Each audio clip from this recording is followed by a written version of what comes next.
のささやきの朗読や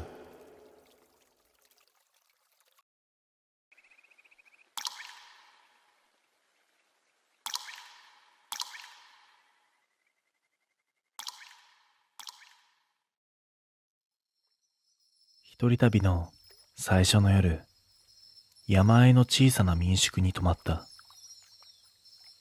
最寄り駅から歩いて20分。街灯も途切れ、山風で草が揺れる音ばかりが続く。古い木造の建物は玄関の明かりだけがぽつりと浮かんでいて、人の気配はほとんどない。だが、こういう静かな場所が好きで、俺は迷いなく玄関をくぐった。呼び鈴を鳴らすと、奥からおかみがゆっくりと姿を見せた。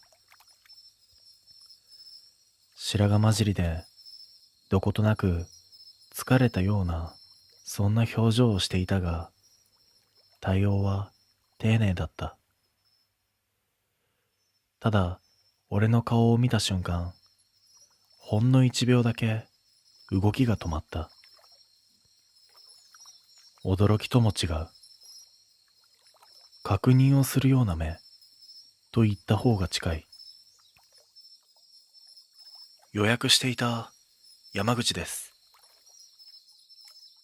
そう言うと、おかみは一泊置いてから微笑みを作り、名簿を開いた。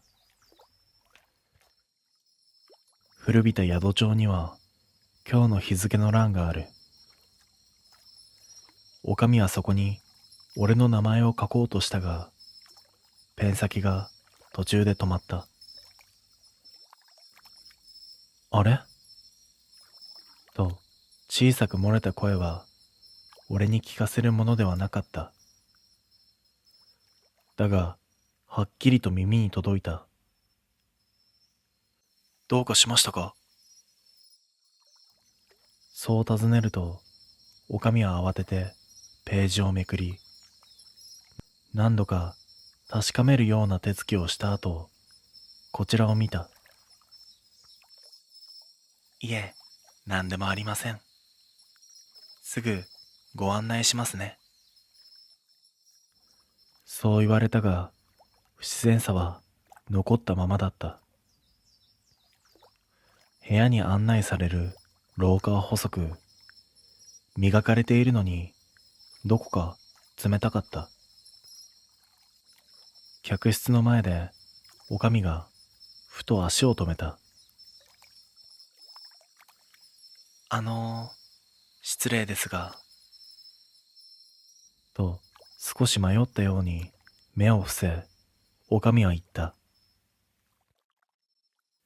お客様、昨日もいらしてましたよね。その一言だけで、喉の奥がゆっくりと固まっていく感覚があった。俺は昨日、この県にすら来ていないんだ。昨日も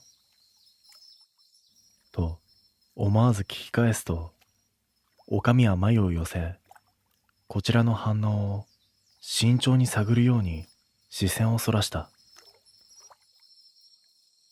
ええ、昨日の夕方に到着されて、荷物も同じ、服装も全く同じでした。そんなはずはない。昨日の俺は仕事を終え、自宅で荷造りをしていただけだ。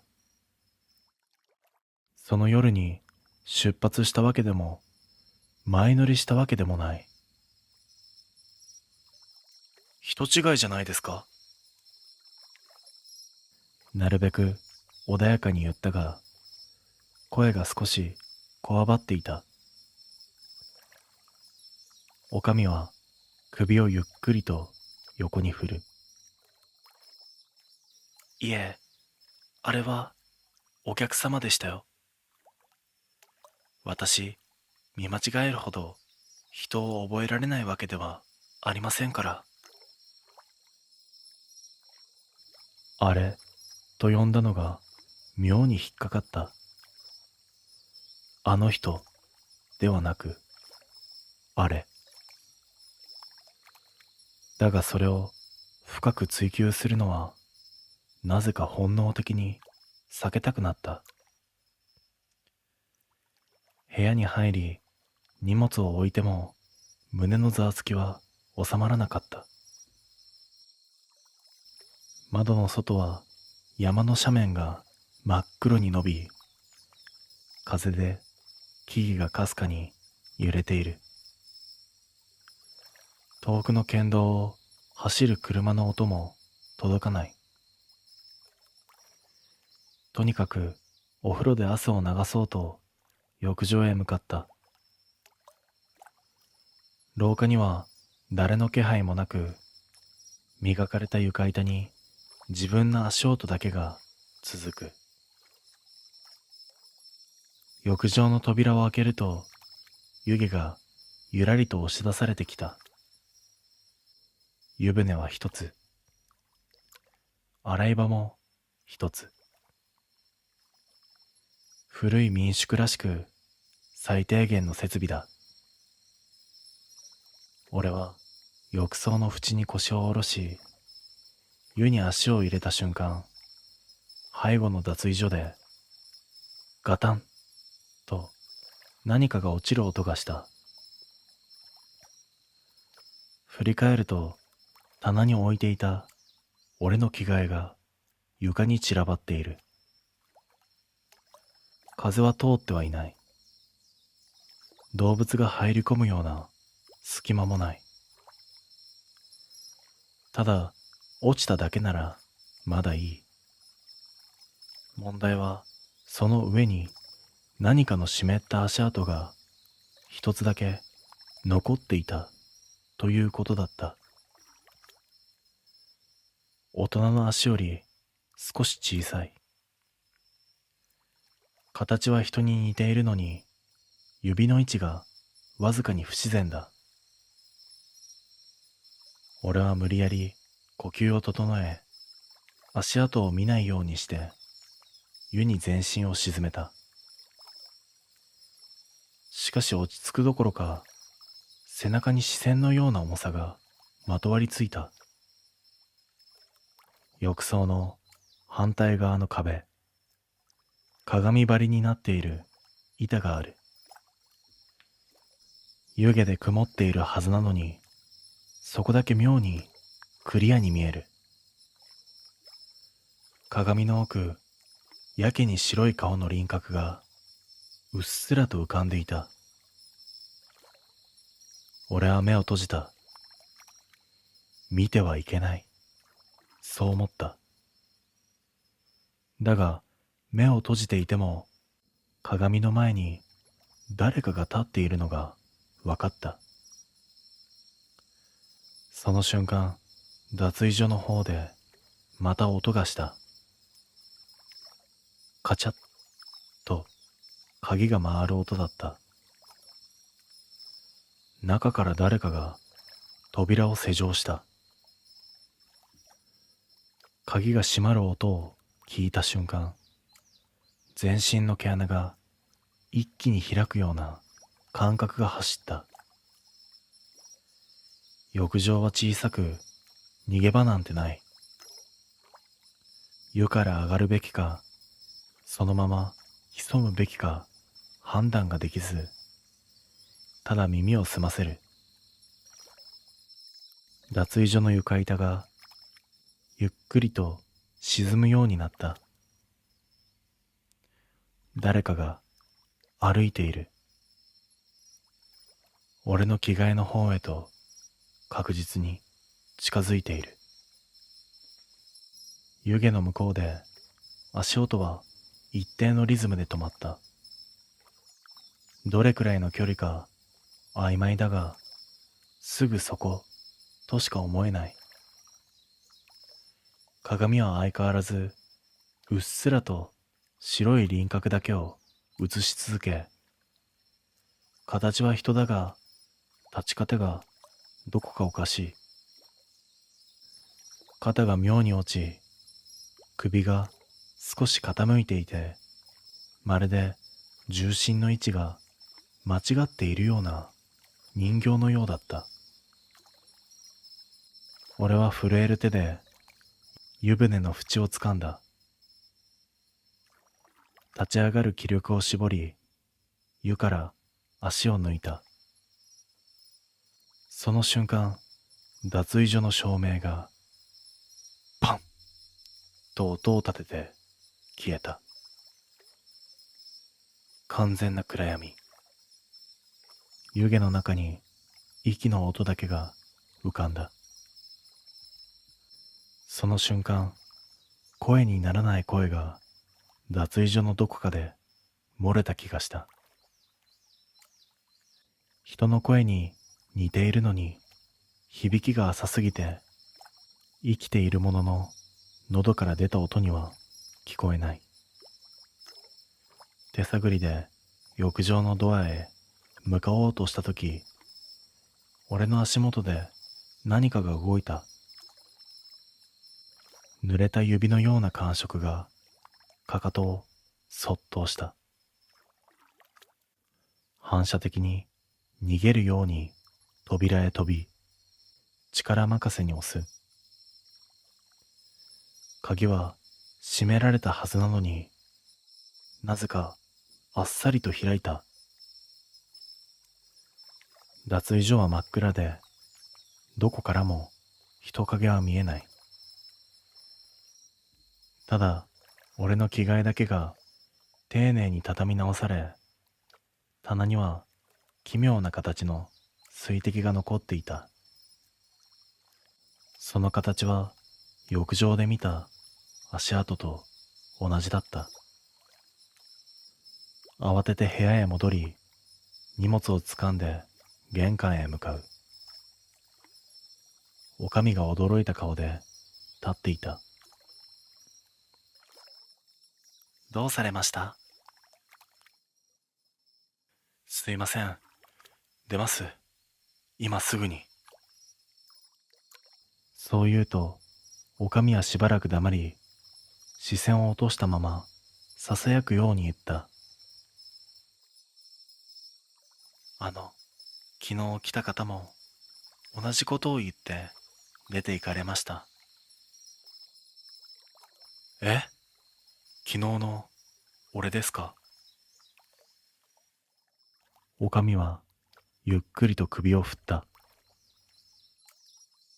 違います。昨日いらしたあの方はお客様の部屋から出てきたんです。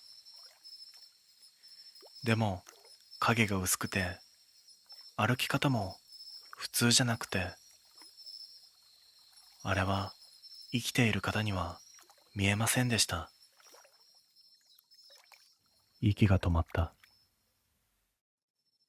だから私は今日また同じ顔の方が来たから、てっきり戻ってきたんだと思って。おかみは震える声で続けた。お客様の昨日は多分ここに別の形で来ていたんですよ。玄関を出ると背後で木戸がきしむ音がした。振り返る勇気はもうなかった。俺は二度とその民宿の前を通ってはいない。次に行けば何が起こるかわからないからだ。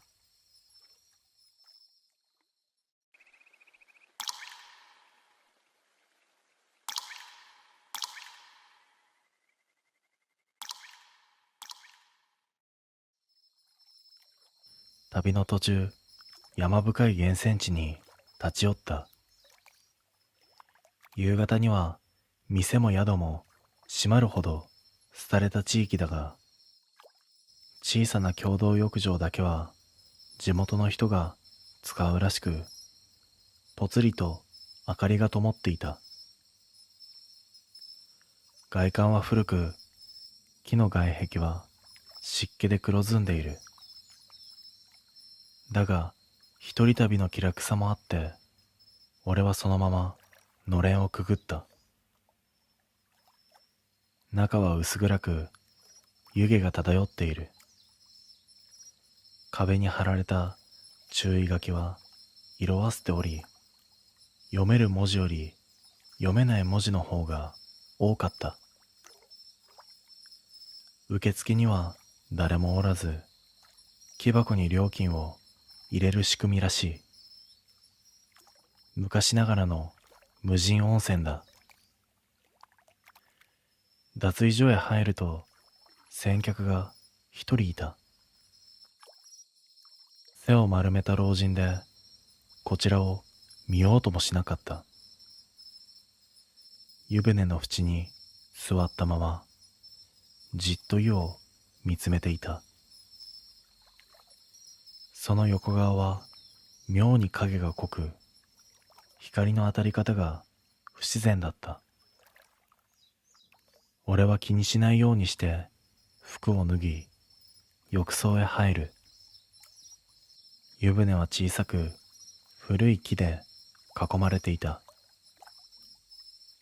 湯気が低く漂い、そこはほとんど見えなかった。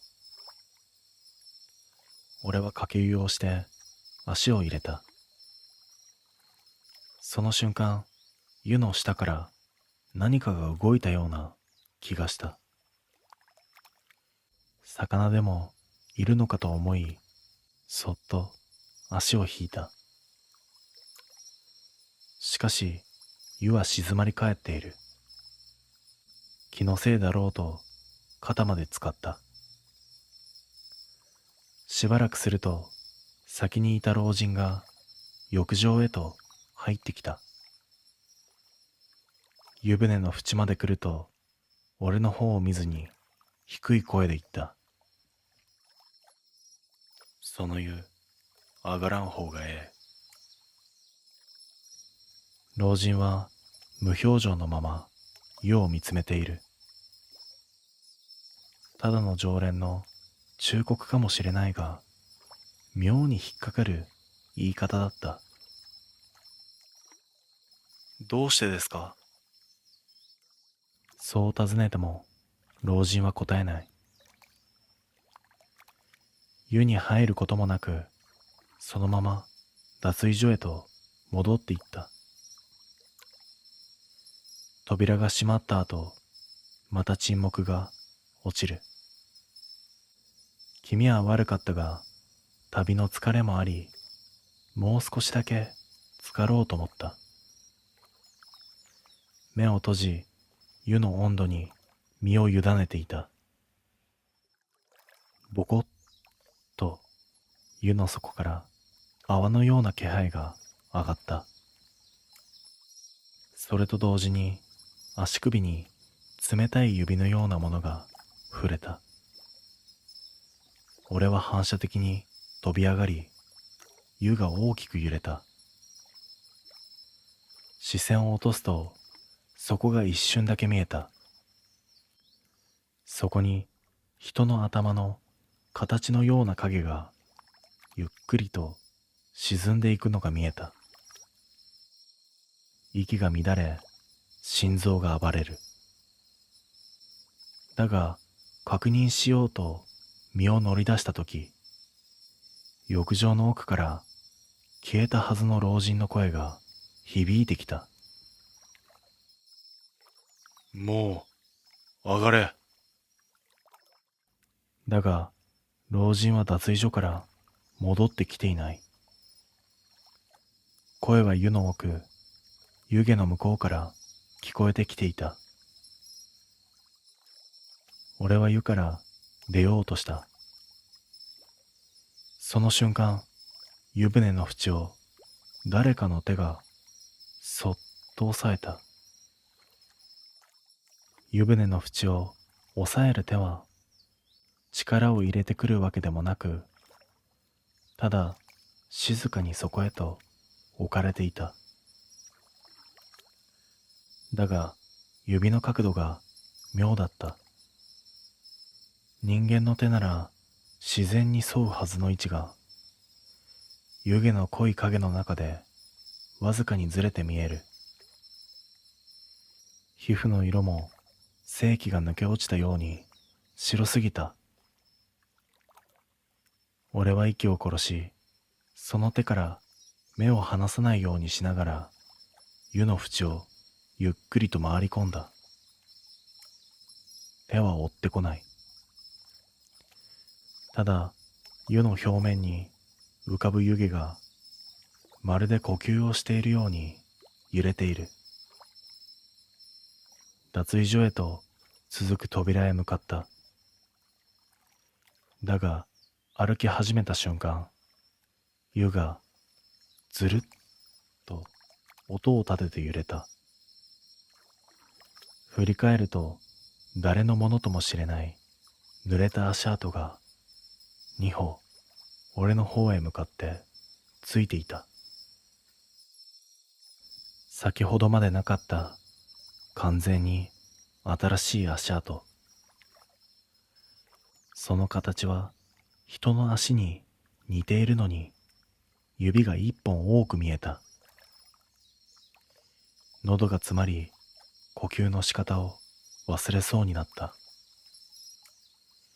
急いで扉へ向かおうとするが、浴室全体の空気が湿りすぎて重く、足を動かすたびに床がわずかに沈む。そこで不意にあの老人の声が頭のすぐ上で囁いた。上がらんと連れてかれる。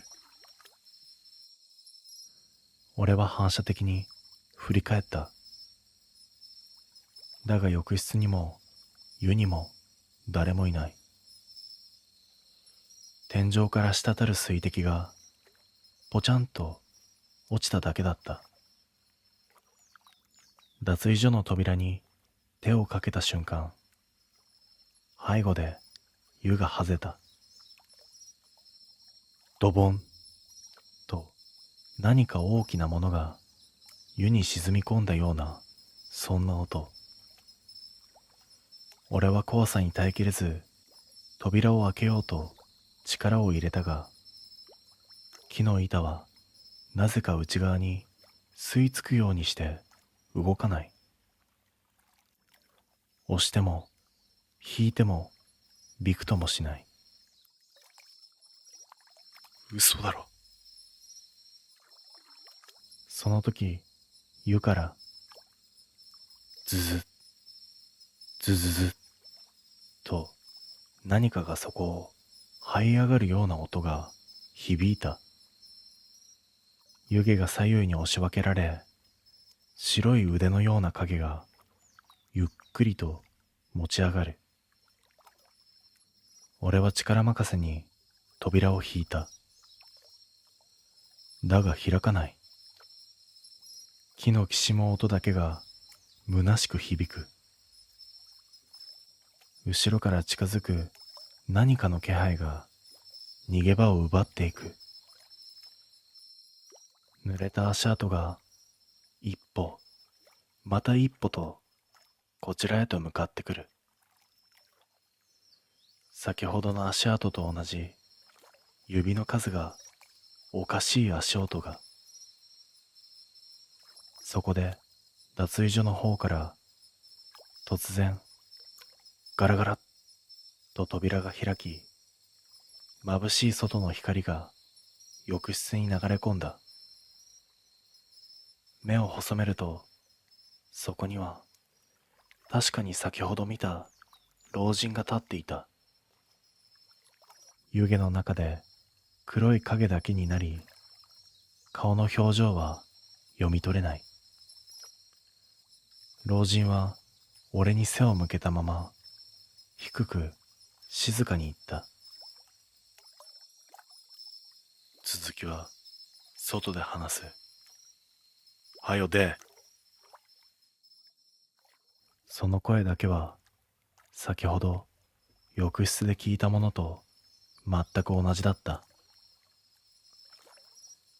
俺は震えながら外へ飛び出した。後ろを振り返ることはできなかった。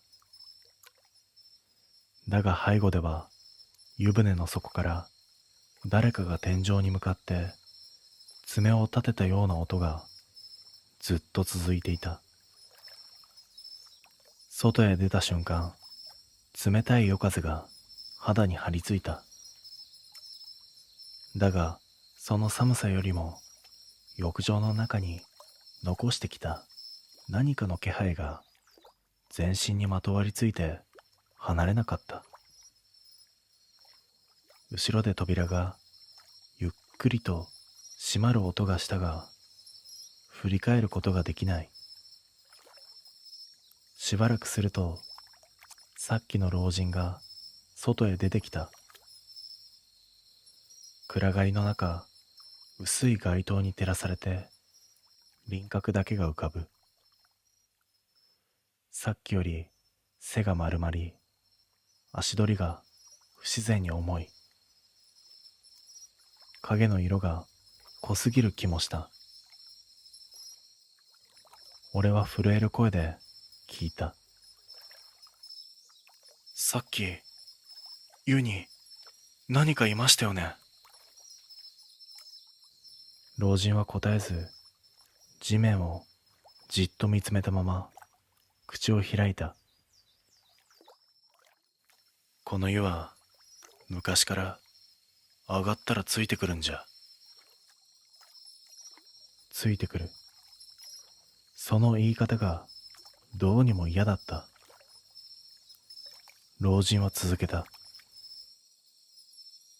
昔ここで一人沈んだ旅人がおってな。体は見つからんかったらしい。湯の底に沈んだまま、未だに上がるものを探しとる。その言葉を聞いた瞬間、さっき足に触れた冷たい指の感触がよみがえった。湯の底で人の頭の影を見たことも、湯の縁を押さえたあの白い手も、あれは俺が湯から出る前に掴むために伸びてきていたのかもしれない。胸がざわつき、息が荒くなる。老人の足元に目を向けた。そこで気づいた。老人の足首から先が濡れていない。さっき浴場に入ってきたとき、足は濡れていたはずだ。床に水滴もついていた。なのに今は乾いている。むしろ地面に落ちる影の形が妙だった。指が多い。浴室で見たあの足跡と同じ形。老人がゆっくりと顔を上げる。光の加減では説明できないほど青白い顔がこちらを向いていた。上がってしもうたんじゃな。その瞬間、浴場の扉が勢いよく開いた。中から凄まじい湯気とともに濡れた何かが床を叩く音が響いた。まるで多数の指で床を這うような音。老人の影が揺れ、形が崩れるように細く裂けた。顔は老人のものではなく、湯の底で沈んでいた影と同じ輪郭をしていた。俺は反射的に駆け出した。背後から濡れた手が地面にべちゃっとつく音が迫ってくる。足元の砂利が跳ね、呼吸が乱れ、走るというより転がるように坂道を下った。振り返った時、共同浴場はすでに闇に沈んでいた。扉は閉まり、明かりも消えていた。だが、坂道の下まで降りた瞬間、背中のすぐ後ろで、かすかに誰かの声がした。上がった者は連れて行く。俺はその温泉地に二度と近づいてはいない。